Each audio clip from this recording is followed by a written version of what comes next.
Hello everyone. Today we talk about how to fix the app of Traffic Radar. Here we go to settings. Then we click on apps. After that we search the app Traffic Radar and we click Deal on full stop. After that we go to storage.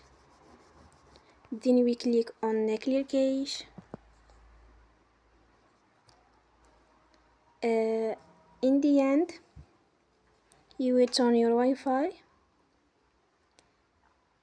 and you will turn again.